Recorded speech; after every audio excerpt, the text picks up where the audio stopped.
A map into the world.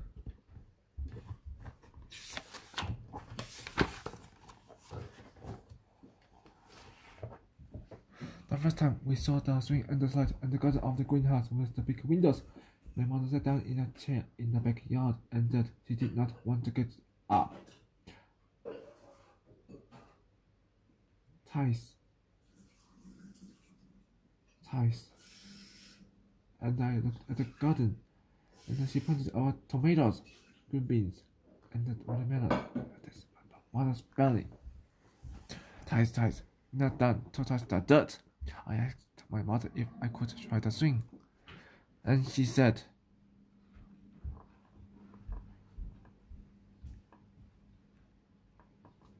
"Yes."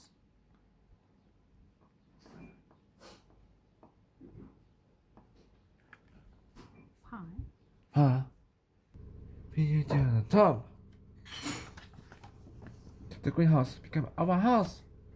I helped Ties hang the special story called about how the Hmong got to America on the wall by the queen of the living room.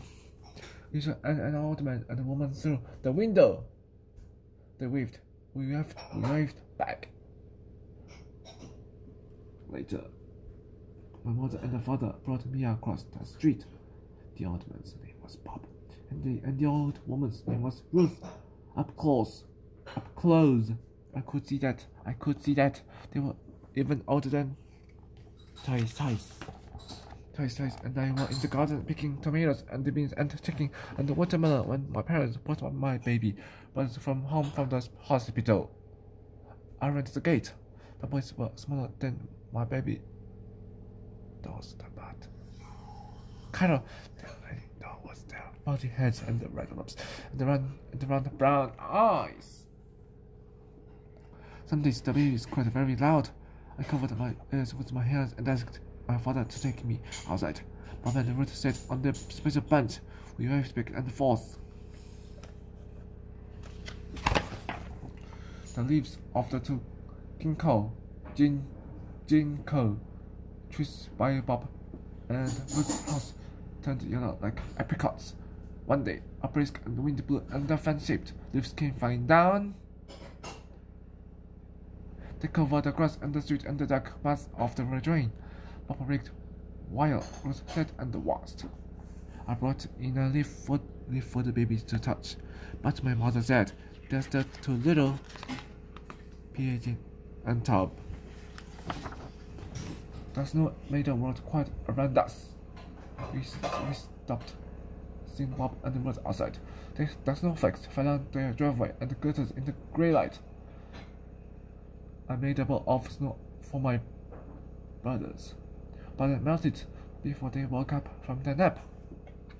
At night, I looked out our big window at Bob and Ruth's house to see their lights shining across the dark street. Sometimes, I saw a shape of a person looking back at me. I waved, but the shadow person never waved back.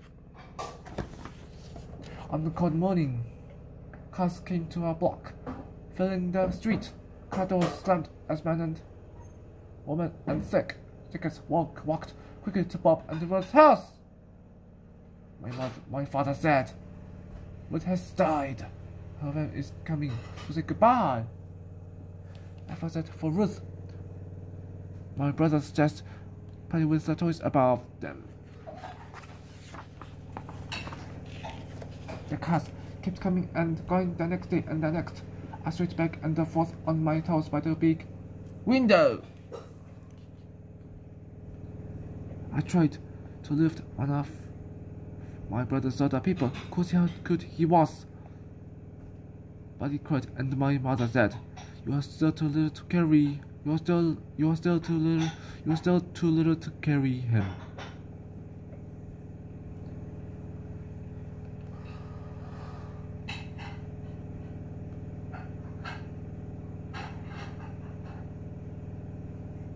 Pigeon and Top. After the long New Year.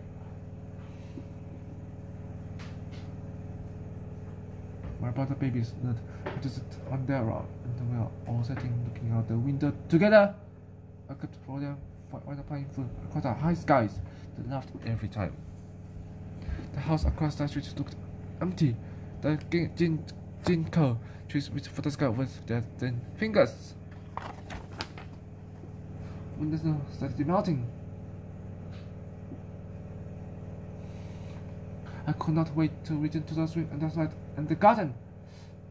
My baby brothers called all over the floor, underneath the table and the chairs. They were like puppies. Their tongues like kicking everything. I found there was first one spring on the sidewalk and named her Annette.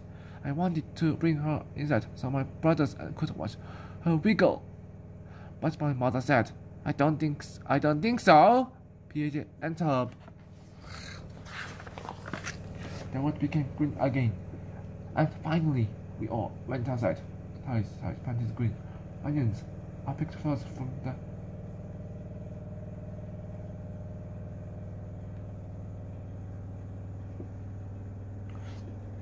like pieces for my brothers to smell.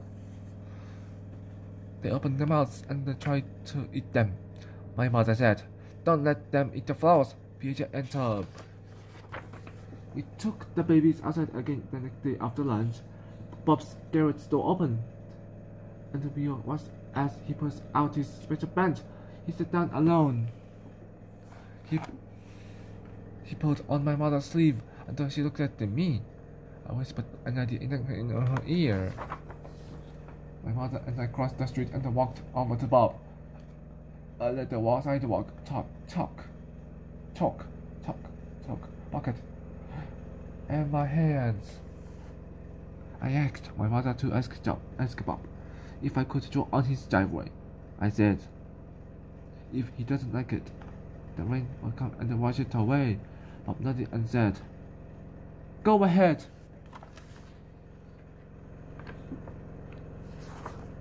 My mother and Bob talked in loud voices.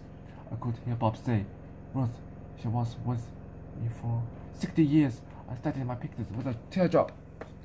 And then I made it better like sunshine. I drew lines leading away from the desert in many directions. I drew a line that led to the garden. There. I put a ginkgo leaf. I drew a line that led to the grass. There. I made a sparkling snow. I drew a line to the sidewalk. There. I put a smiling worm named Annette. And we ran over to our house.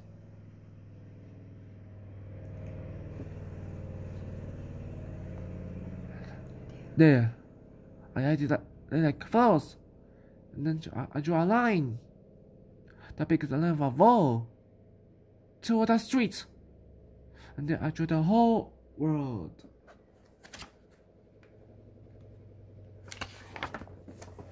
When I was done, I walked closer to my mother and to Bob. They stopped talking, and Bob shook my hand. What did you do for me? He asked.